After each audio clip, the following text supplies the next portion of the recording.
La technologie au cœur des débats de la première édition de la conférence annuelle de la haute technologie organisée par l'université et la fondation Mapan.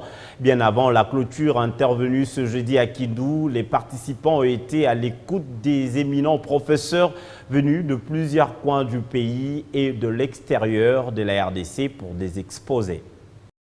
La ville de Kindu, muée en capitale technologique de la République démocratique du Congo. Durant 2 jours, scientifiques, décideurs, étudiants et pris de la technologie réfléchissent sur comment placer la RDC sur l'orbite de la haute technologie, facteur indispensable de développement. Après la cérémonie inaugurale de la première édition de la conférence annuelle de la haute technologie, place aux travaux. Des interventions de haute facture des éminents orateurs ont marqué cette première journée à travers plusieurs thématiques développées, parmi lesquelles l'excellence au service du bien commun, les actions éducatives et universitaires du GRAN en Haïti, ainsi que les défis de la gestion environnementale de l'exploitation minière, 2 sujets décortiqués par des professeurs de l'École technique de Montréal. Dans l'assistance des étudiants qui ont trouvé dans ces diverses interventions une motivation pour se lancer dans la recherche. Je vous dis, il y a vraiment un grand changement.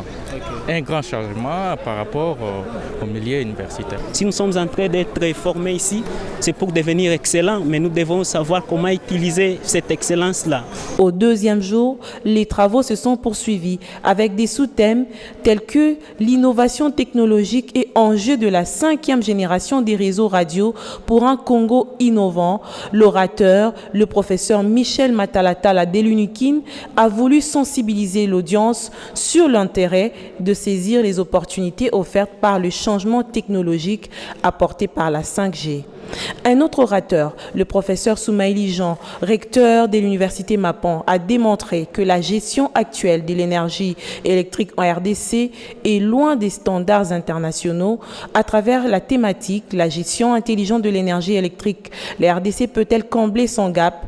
Il a suggéré de passer d'une gestion centralisée à une gestion distribuée en conciliant l'offre et la demande en partant des points de consommation.